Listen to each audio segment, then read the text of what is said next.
summarizing the changes to the budget, which I have for this evening, as well as a quick refresher. I also have additional information in response to a lot of questions that I get to provide more detail about the composition of our budget and actually what's happened to our budget over the last 5 years. So I'm going to share that tonight before we actually have the public hearing on the budget from the public. So a couple weeks ago, actually on April 2nd, we introduced the budget. The budget reflects an increase of 3.86%, an increase of spending of almost $1.6 million. The effect of this is about $175 for the average taxpayer. And that average home, is a house assessed at about $320,000. So tonight we're going to be talking about that. I also shared that as part of the budget, that there were areas where we had cost increases, cost decreases, but in presenting it, I wanted to share what I normally would just provide verbal comments on. We actually laid out so that it is available, and this has been up on the website since April 2nd. So the idea to show you is that we have had salary increases and we have had increases in other expenses. So the total spending is up almost $1.3 million. One of the important elements of change was the reduction in the amount of our medical insurance, or the cost of our medical insurance. Commissioner, do you want to comment again on that? Sure. We had a 37% reduction for retirees because we participate in the New Jersey State Health Benefits Program, and they moved our folks from traditional Medicare to a Medicare Advantage plan. So I believe statewide they saved, I believe the number was $500 million. So the reduction, part of the reduction that you're seeing here this evening, all right, because it was actually a bit more, but we can't make a final determination until we get our final aid number. Yeah. So that's why you're seeing that reduction in medical insurance. Yeah. The other piece that you see here is that it shows a reduction in the water deficit. There is an operating deficit in the water utility, which has to be funded in the operating budget. We did that last year. We have to do it this year. We just have to do it by a lower amount. And just, Joe, do you want to comment? By the time we adopt the budget, hopefully we'll have that water deficit eliminated. So it's one of the areas that we're looking at. Right. So basically, you get a sense that it's fully laid out that we have a significant challenge in obviously managing our costs each year. But if you can see, $956,000 increase in salary costs with a $300,000 increase in our other expenses for almost $1.3 million. The other element of this is, that's on the cost side. There's also the revenue side. So what happens to revenues that come into the town? We do have a reduction in our revenues that's in this budget, but it's primarily driven by the fact that our state aid, our transitional state aid, isn't finalized. By law, we can only anticipate 85% of the aid we received the prior year and for introduction to our budget. We have to wait until we negotiate the final number. So this budget reflects a statutory allowable transitional state aid of $3,485,000 versus the 4.1 that we got the previous year. So there's a shortfall in revenue of about $600,000. That's been partially offset by the items that are listed there in terms of our interest earned, other revenues, and grant revenues that we received. When you pull that together, it basically shows that our tax levy is going up from 41 million, roughly 41 million, to $42,600,000, which represents a 3.86% increase over the prior year. What's important about this is that in order to get to 2%, we have to reduce our budget that's currently introduced before we adopt by $600,000. And it's what's important about that is my position that we need to do that, and the commissioners are all aligned on how do we find the money to achieve a 2% increase. So to reduce that If we were able to do that, we would, on average, we would reduce the tax impact for the average taxpayer by about $75. So we go from 175 down to 100 for this, for comparing the increase year over year. Just for completeness, while it's not part of the property tax, I did include the water utility budget, and you'll see that since 2014, the water utility expenses are up about 5%. We do have a shortfall in revenue that's currently under investigation. And the reason for that is DPW services cross over from the property tax side to the water side, but the manpower is all part of one department. So just for completeness purposes, this is not included in your property tax. This is part of your water bill. Excuse me, Commissioner, if that projected deficit was included as part of the DPW budget, and I know it's funded through a user fee, do you have an idea as to what that impact would be? Because when I look at going back to your other slide about salaries, and I see that the Parks Department is up $122,009, which is correct, but that was after a $485,000 reduction the year before, and then I look at DPW, which is only increased $35,400. It's not really a clear picture. I understand it's an accounting function and that the water utility Sure. is in fact separate, but what would that be? Would that be closer to like 270? Well, if you take, so from 18 to 19, if you look at the increase in the salaries of the water utility, Right. that increase would be $40,000 more. Okay? If you look at it and say from 2014, Well, should you just be taking into account just the salaries, because we also have to fund the deficit, which we don't have that situation anywhere right. else? Well, the deficit is already in there, right? So the $109,000 reduction is actually reflects a $242,000 shortfall. And so the $230,000 deficit, that's already included in our operating budget. So then what would that number be if you coupled the two together? So if you, Roughly. so let's say 230 plus 40, right? That would be 270.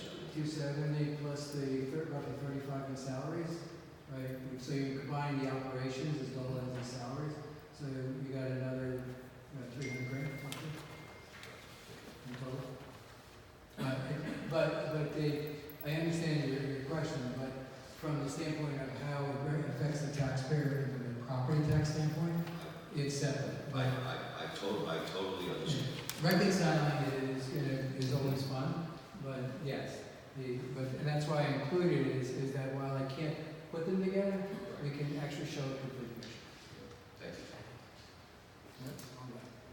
All right, so when I presented this on April 2nd, I basically said, hey, we're going to introduce it, we're going to have a public hearing tonight. It's 3.86%, we've got to lose $600,000 because it's unacceptable for us to adopt a budget with the 3.86% increase. And we stopped there the last time. So that's the information that's been presented before. We've now, and I also included this slide, which is an interesting slide to look at. It just kind of shows you the relationship that says, if we're asking in total for the town to provide us with $55 million worth of spending, where does that money go? And how is it allocated? And so this lays out and basically shows that while it's in 2014 we asked for $50 million, in 2019 we're asking for $55 million and change. It's roughly $4.7 million difference. How does that lay out? But what is the cost of those services? And what you can see is if you look at the, without going into all of the specific numbers, right, you basically can see is that there has been an increase in the cost of our police and fire services, and Commissioner Petracca has been open about that, what that cost is, and we've been managing across the other areas. You'll see that the cost of roadways and sewer treatment and street lighting, it's up $700,000 since 2014. Our insurance costs are up another $600,000 since 2014. And then when you get into parks and buildings and recreational areas, as well as electricity, oil, telephone, things that go like that, it's up $200,000. The administrative costs, which includes all of the legal, treasury, the construction office, those types of things, it's down $100,000.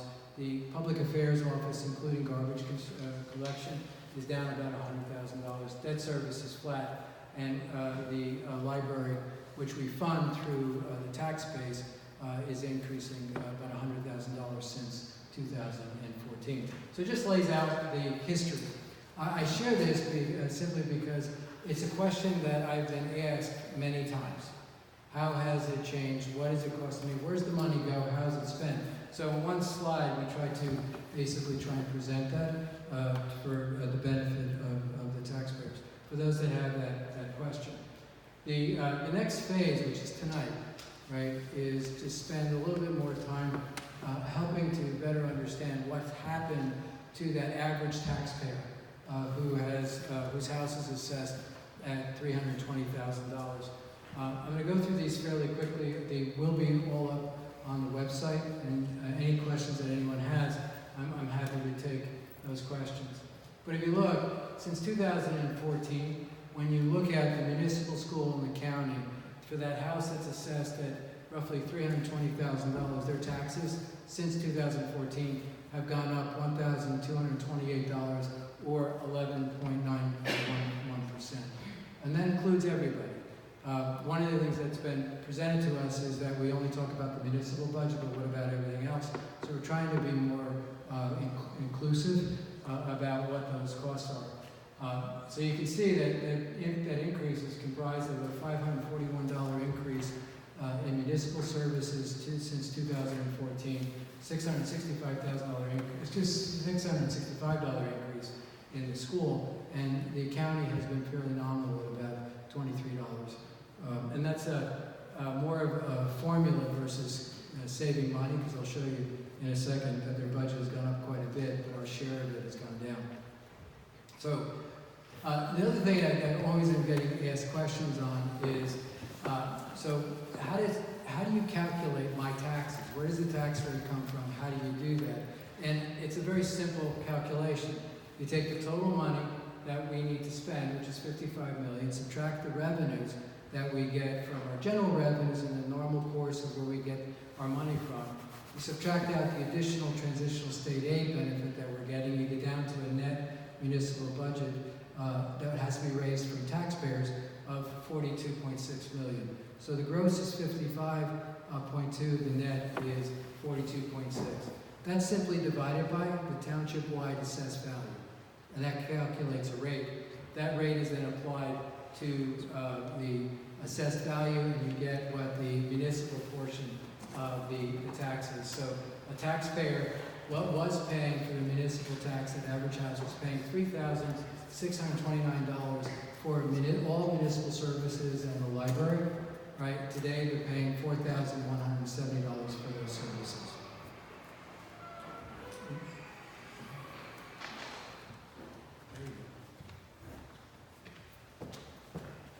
Okay, technology. I actually included how the school is calculated. I won't go through it fully, but it's the same principle. The gross, less revenues, less their aid, equals the net school budget divided by the assessed value of the town, calculates a tax rate. So that person that has that house for $320,000 is paying $5,600 for school taxes today versus $4,900 in 2014. So there's a $665 increase associated with that. The county is a little bit different. As you can see, the county actual budget has gone up since 2014 by $26.5 million. Because our assessed value since 2014 has actually gone down, but the assessed value of the county went up, our share of the county tax went down. So basically what it shows is that the county tax rate was 55.7 cents in 14, it's 55.8 cents today. So it's a very nominal difference. But it's because it's a function that there's a lot of variables that go into how you calculate the county tax. So bring it beyond those numbers. What's the other things that have been happening in town? We're all very much aware of the fact that the Hopland Roche property closed, that there was a significant write-down of those assets because of that. To help us, we have been very active in getting transitional state aid from the state. Actually, we started in 2013. Since 2014, we have received as a township $25 million of aid. So without that, $25 million, which we negotiated was for the full benefit of the town. So we didn't go for the municipal portion of the tax, we went for the school and the county as well. That's actually saved, for 2019, that's saving every taxpayer, that average taxpayer, $342. There has been new development in town, and so that has saved that taxpayer additional $131. So if we didn't have new development, we didn't have the transitional state aid for 2019, the average tax increase would have been $1,702. But it's at $1,228. When you look at it since 2014, the combination of the new development and the state aid, that average taxpayer has actually saved over $2,500 in taxes. And if your assessed value is greater than that, you save more. If your assessed value is less than that, you've saved a little bit less. But overall, that's the savings. And that's the first time we actually laid that out. There's other factors that go into it, but I can't go through that for the school and the county. I can talk about it from the municipal side. And looking at why our taxes on the municipal side went up, understanding what influences taxes is basically these 5 things on that individual. Any change in the revenues that we receive, any change in the state-based aid or the transitional aid will affect the revenue component of our calculation. Any change in spending of the 5 departments will affect it. Any change in the assessed value of the township. So the write-down of Hopland Roche actually has an effect of increasing the tax rate. New development and new ads has the effect of reducing the tax rate because the assessed value changes. If the individual, and in this case we did have an increase because the average went up from, of the property went up from $315,320. If you have a change in the assessed value of your property, which is you did an addition, right? So you did a major renovation that increases the value of your property, you could also get an increase in tax. So there's 5 components. 4 of them are in effect town-wide. The last one is the individual. So I just want to point out, because this is a question that I get asked all the time. How come the taxes are up and what causes those taxes to go up? So this is basically just a simple slide. It explains what the drivers. So since 2014, what's happened? Well, we've gotten more revenue. We've gotten more aid. We've had an increase in spending. We've had a decrease in assessed value, and that the average of the residential housing has gone up by $4,500. All of that combined caused the tax rate to rise from $1.15 to $1.31. So it's roughly a 15.4% increase in the tax. And the $66 million is the net effect of writing down the value of the assets at the Hopland Roche property, which has been subject to a lot of demolitions. You can't tax a building that doesn't exist anymore. So that's been driving a lot of that reduction for us. And because of that point, we've been able to go to the state, which has enabled us to get the state aid to help offset and cushion that loss. When you look at this and you say, okay, on our budget, the simple fact is, increase in revenue saved that average taxpayer $26.76 since 2014. Transitional aid has saved them almost $25 for total savings in revenue of $51. The changes in costs for the municipality have increased total that cost that taxpayer $237. The separation here is these are the direct costs. So each commissioner has the responsibility for their department. So this just reflects the change in those services. The other thing though is there are common costs, such as overall pensions, the cost of sewer treatment and garbage collection that we always talk about, the cost of medical care, as well as paying tax, or payroll taxes, unemployment insurance, things like that. That's up another $2.3 million, where it's costing that taxpayer at $320,000 of assessed value, another $215 since 2014. As we continue, the township-wide assessed value went down by $66 million. That's costing, the effect of that is costing the average taxpayer about $82 since 2014. The last piece is because the value of the average home went up, right? It doesn't mean that every home has gone up. This basically says if you look at 14 to 19 and your assessed value is exactly the same, this did not affect you. Or that house, though, if you look at your assessed value in 2014 and it's increased since 2014, they're going to have a greater share of the tax because under law, under statute, the tax rate is applied to the assessed value of the property. So if it changes up or down, you get greater or a lesser share of the tax that happened for that given year or overall.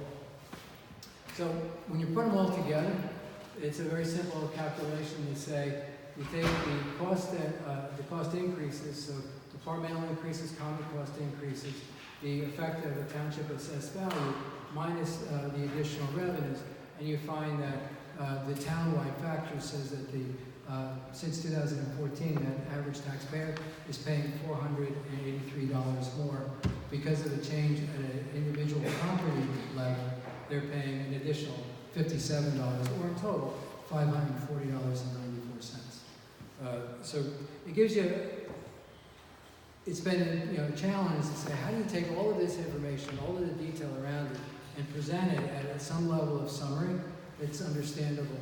And I hope that this has been laid out with a flow and that it's simple enough to follow. It will be up on the website, as I said, and if anybody has any questions regarding it, I'm very much available to address them. So the last thing is just in summary, that basically says taxes are on the municipal side are up about $245 a year. Of that, $245, the municipal portion of that is about $108 a year. So if you think all of the operations and everything we do, taxes from the municipal side is about $108 per year. The state aid has kept that number low because of the transitional state aid. If we didn't have that aid, the $541 would actually be higher by that $300. If we didn't have the new development in town, that number would be higher, that average number would be higher. But in each case, we've been able to save the taxpayers real dollars because of the work that we've done in that space. And just the last thing is, a lot has been said about Hoffman Roche. We've been talking about what happened as a result of the closure. We've also been sharing what's been happening in terms of the progress at that site, in terms of the occupation of the buildings and the elimination of some of the liabilities, such as the tax appeals have been eliminated. So we've stabilized that tax base at roughly $4.1 million today. It's less than the $10 million we were getting, but that's already been anticipated in our budget. As long as we keep the state aid, the transitional state aid, we will be able to manage our way through the next couple of years in terms of what we have to invest in terms of redeveloping that property. So that's just, I wanted to share that tonight in response to many of the questions that I get asked when people sit down and talk and they say, gee, it would be great if we could just lay that out. So that was my attempt to do that. If it's unclear and I can do more to provide more information that's clear, I'd be happy to provide that. So with that, tonight we're going to talk about the 2019 budget increase. And while we're not going to adopt tonight, because our state aid isn't finalized, we will hold a public hearing as to where we are with the budget. Thank you.